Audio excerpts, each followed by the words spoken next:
Hello there, and thank you for joining us. Coming up next in our World News program.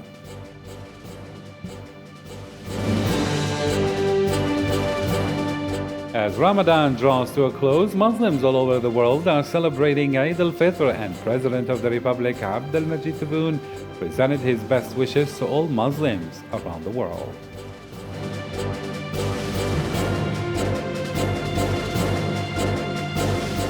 Dozens of civilians were evacuated on Sunday from the city of Mariupol. President Volodymyr Zelensky confirmed the evacuation in a video address.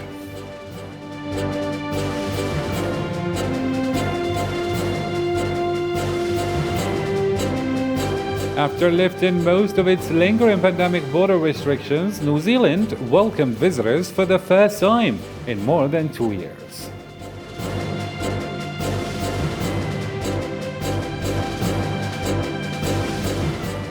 Hello again, those were today's headlines. As Ramadan draws to a close, Muslims all over the world are celebrating Eid al-Fitr.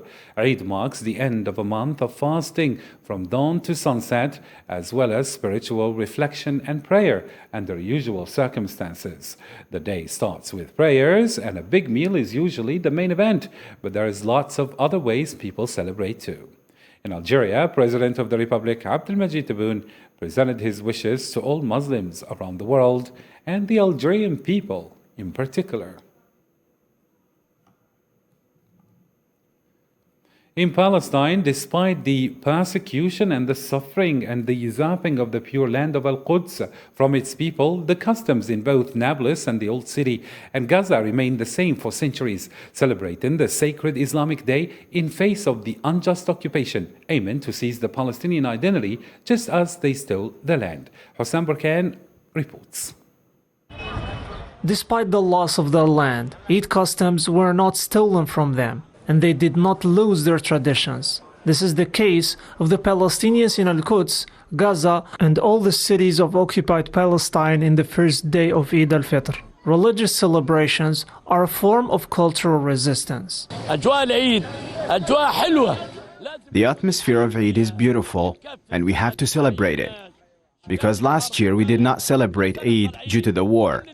But this year, all the people are celebrating.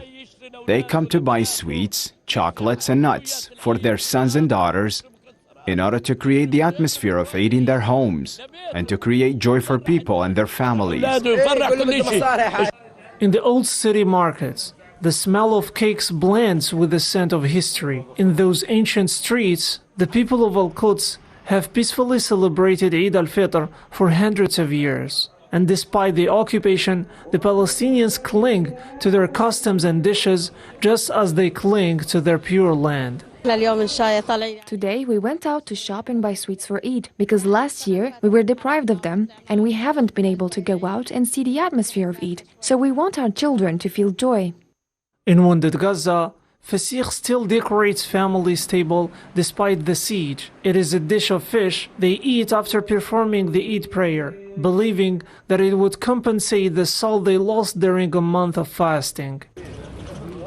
They usurped their land and stole part of it, but the sanctity of the history of Al-Quds can be seen and felt in their markets and in scenes that reflect a lofty Palestinian spirit. Women wander in the popular markets near Al-Aqsa to celebrate Eid with their children. To Afghanistan now. Afghan worshippers celebrated Eid al-Fitr at the Idgah Mosque in Kandahar city, but many chose to stay home as deadly attacks continue across the country. Taliban leader Haybatullah appeared publicly for the only second time in 6 years, according to messages posted on social media. He reportedly told crowds that the Taliban have achieved freedom and security since seizing power last year, just 2 days after a bomb destroyed a mosque in Kabul. To Europe now, and more precisely to France. In Lyon, one of the French cities, pastry shops do their best to respond to the high demand of Oriental pastry. This comes at a time when Muslim community around the world is celebrating one of the most important holidays for Muslims, that is Eid al-Fitr. Osama Ayadi reports. Gazelle horns, baklava, makrud, for oriental pastries and cake makers, the month of Ramadan and its great Eid al-Fitr celebration represent a prosperous period of commercial activity.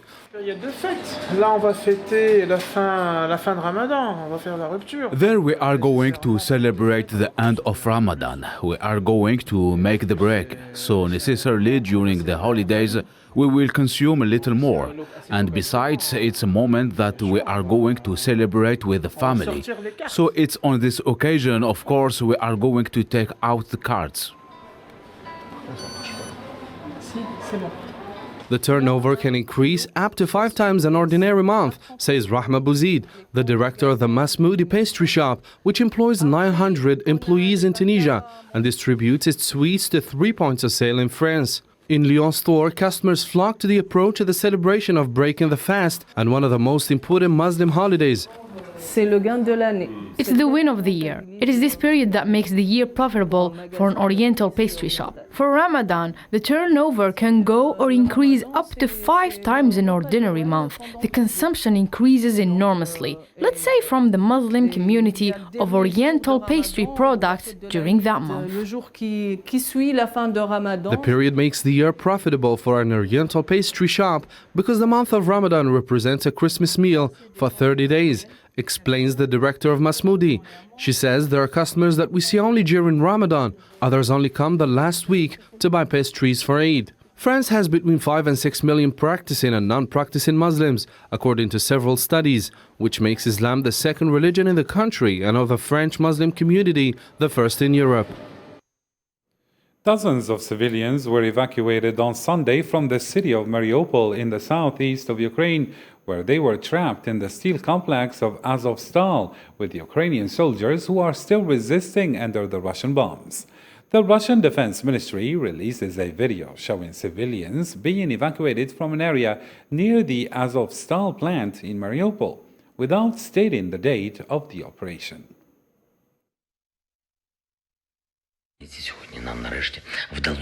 Today we finally managed to start the evacuation of people from Azovstal. After many weeks of negotiations, after many attempts, different meetings, calls, countries, proposals, finally, not a single day has passed without trying to find a solution to save our people. More than 100 civilians have already been evacuated, women and children above all, who had fled the hostilities there in Azovstal. Given the complexity of the process, the first evacuees will arrive in Zaporozhye tomorrow morning. Let's hope it doesn't fail. Our team will find them there. I hope that tomorrow all the necessary conditions will be met to continue the evacuation of people from Mariupol. We plan to start at 8 a.m. Pope Francis renewed on Sunday during the Angelus prayer in the Square St. Peter in the Vatican his call for the opening of humanitarian corridors to evacuate civilians from the Ukrainian city of Mariupol, barbarically bombarded and destroyed by the Russians, according to Ukrainian authorities. A first group of civilians was extracted overnight from the Azovstal steelworks, the last pocket of the Ukrainian resistance in the city. Even now, even from here, I renew my call for the establishment of safe humanitarian corridors for those trapped in the steel mills of the city of Mariupol.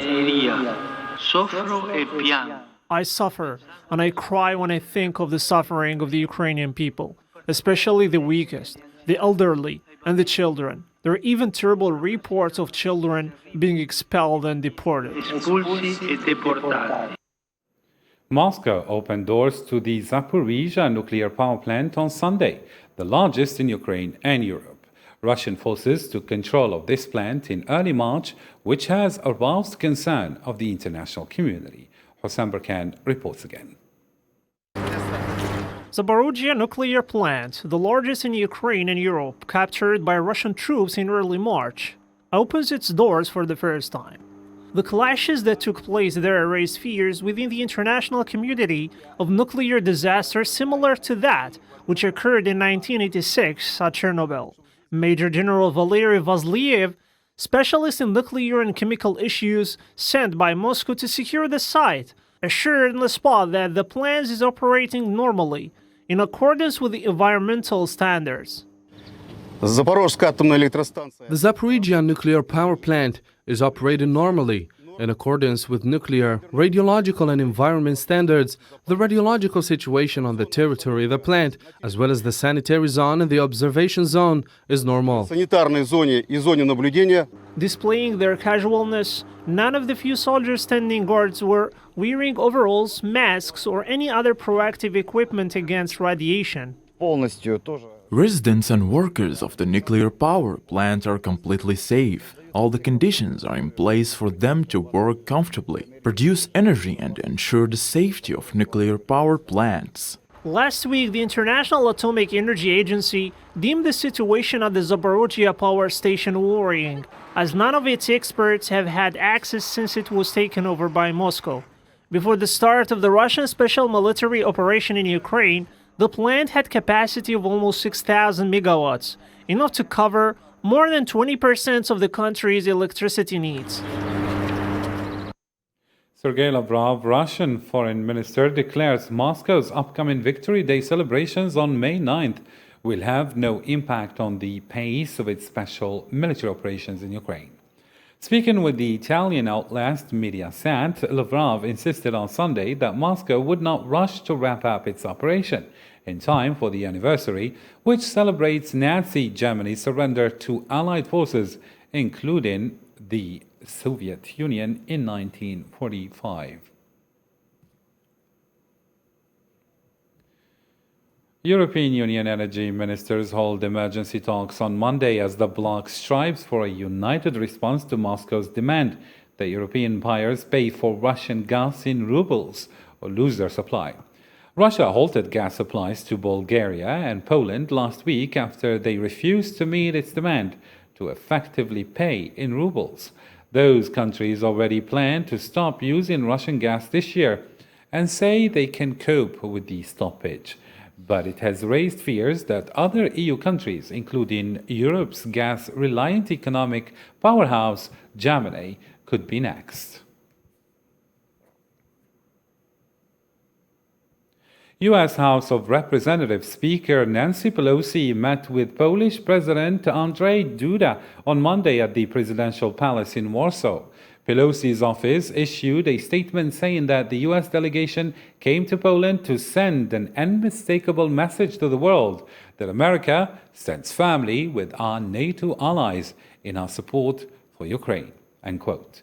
In the meeting, officials are set to discuss how they can further work together to support Ukraine.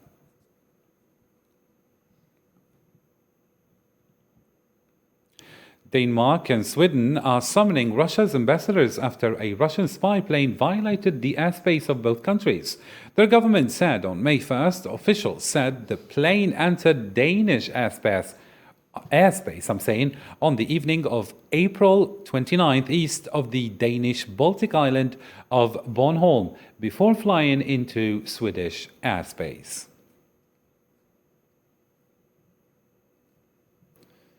UN Secretary General Antonio Guterres on Sunday called for the military juntas in Burkina Faso, Guinea, and Mali to be withdrawn as soon as possible and urged rich countries to fulfill their aid pledges without delay and warns from Ukraine war.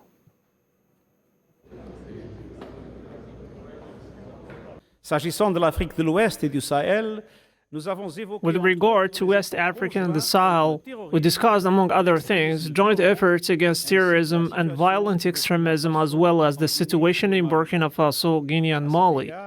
We agreed on the importance of continuing the dialogue with the de facto authorities of the three countries in order to ensure the return to constitutional order as soon as possible. Dans les délais les plus brefs. Mais soyons sérieux.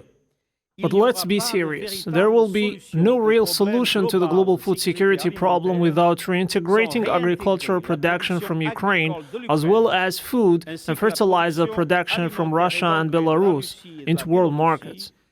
And this is in spite of the war.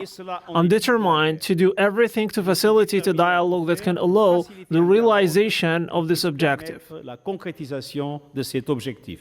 Nous pensons qu'il faut une désescalade. We believe that there needs to be a de-escalation in the Ukrainian theater, and in any case, Africa, as far as it is concerned, will work in this perspective of peace, de-escalation, and favoring dialogue so that finally the Russians and the Ukrainians can find a way out by involving, of course, all the other parties that act on this conflict. En impliquant bien entendu toutes les autres parties qui agissent sur ce conflit.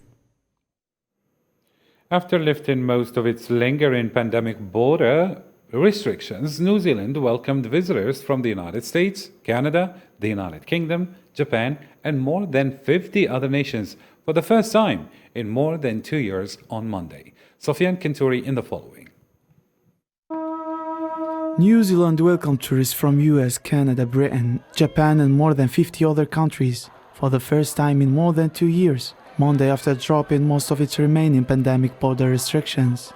Waiting for my girlfriend Anna from Texas. She's flying over from San Francisco. How long have you been waiting for her to come out to your door? Over 2 years now. We started dating online in 2019 and she was to get here May 2020 and borders closed, so been waiting since then. The nation is known for its magnificent beauty and adventure tourist activities like bungee jumping and skiing. More than over 3 million visitors visited New Zealand each year prior to the spread of COVID-19, accounting for 20% of the country's foreign income and more than 5% of the entire economy. This has been a long time It's been 2 years in suspension of just wondering if and when and never knowing if the moment was even going to come. Yeah, it was looking pretty shaky there a few times. We started without knowing if we'd ever see. It was about 3 years between when we saw each other. We met in Japan, and you had already come back to New Zealand when we decided to make a go of it romantically, and could have planned better. However, international tourism ceased in early 2020 after New Zealand established some of the world's most stringent border controls. The border controls remained in place while the government attempted to contain the spread of the virus after initially pursuing an extermination campaign. Because of the spread of Omicron and the vaccination of more than 80% of New Zealand's 5 million people, limitations were gradually eased. 3 weeks ago, New Zealand reopened to the visitors from Australia, and on Monday, it reopened to approximately 60 visa waiver nations, including most of Europe. The majority of visitors from India, China, and other no-waiver nations are still barred from entering the country. Tourists must be vaccinated and tested for the virus both before and after their arrival. According to the National Health Commission's report Monday, the Chinese mainland Sunday reported 846 locally transmitted confirmed COVID-19 cases, of which 727 were in Shanghai. Apart from Shanghai, 13 other provincial-level regions on the mainland saw new local COVID-19 cases, including 36 in Beijing. Police and protesters clashed in Latin America during rallies on Sunday, May 1st, as tens of thousands marched across the most of the continent's countries in support of workers' rights and refusing economic crises. Usama Ayadi reports. Workers from hospitals and basic companies in Latin America marched on Sunday to demand fair wages, while thousands of Chavistas also mobilized on Labor Day to celebrate the economic recovery that Venezuela is experiencing. Demonstrators stated that populations are suffering from inflation rates, which are reaching an unprecedented rise. Representatives of government-run steel companies traveled to Caracas to participate in the demonstration, as they believe militarism has swallowed the basic companies and placing military presidents has been deteriorating them. Enough of the abuses in the increase of products, enough of the abuses within the educational establishments. Unite and make a common refusal within all the Chilean people. In Venezuela, however, thousands of government supporters gathered in the center of Caracas in the official rally, which attributes the economic crisis that pulverized income to the siege of the United States.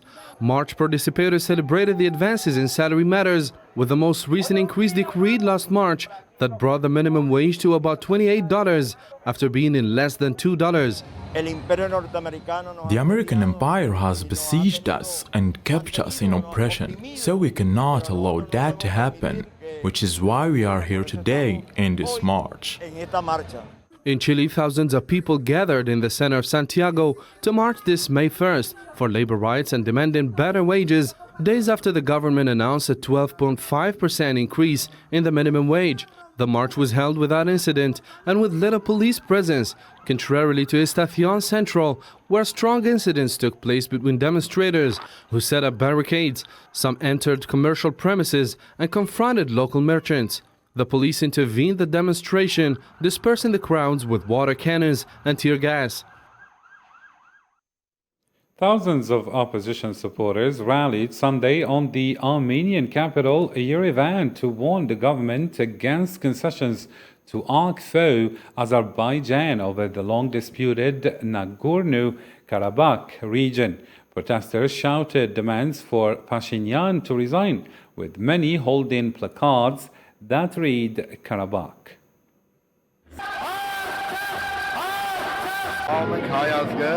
We protect our country from the betrayal of Nicole, so this war does not start again. I can say it because I was part of this war. You earn money with what I pay, and you come to catch young people here instead of protecting the borders. Aerial images showed the violence of the fire that ravaged poor district of the Philippines' capital, Manila, killing 8 people, including 6 children. 3 other people were injured in the fire, which broke out around 5 a.m. on the second floor of a house in a crowded slum on the sprawling campus of the University of the Philippines.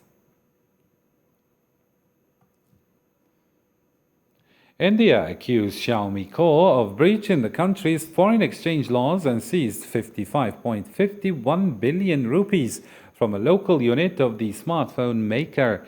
In India's latest clash with a Chinese company over their activities in the market, India's anti-money laundering agency took control of the bank accounts of Xiaomi Technology India under the provisions of the Foreign Exchange Management Act. It said in a statement the company's local unit remitted money to 3 foreign-based entities with ties to Xiaomi, falsely claiming they were for royalty payments, said the Enforcement Directorate.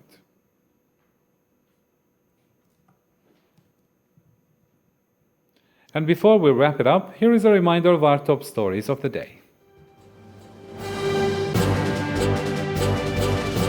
As Ramadan draws to a close, Muslims all over the world are celebrating Eid al-Fitr, and President of the Republic Abdulmajid Tebboune presented his best wishes to all Muslims around the world.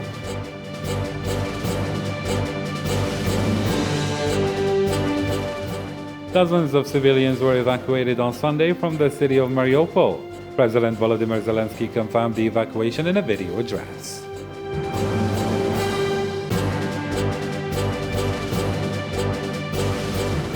After lifting most of its lingering pandemic border restrictions, New Zealand welcomed visitors for the first time in more than 2 years.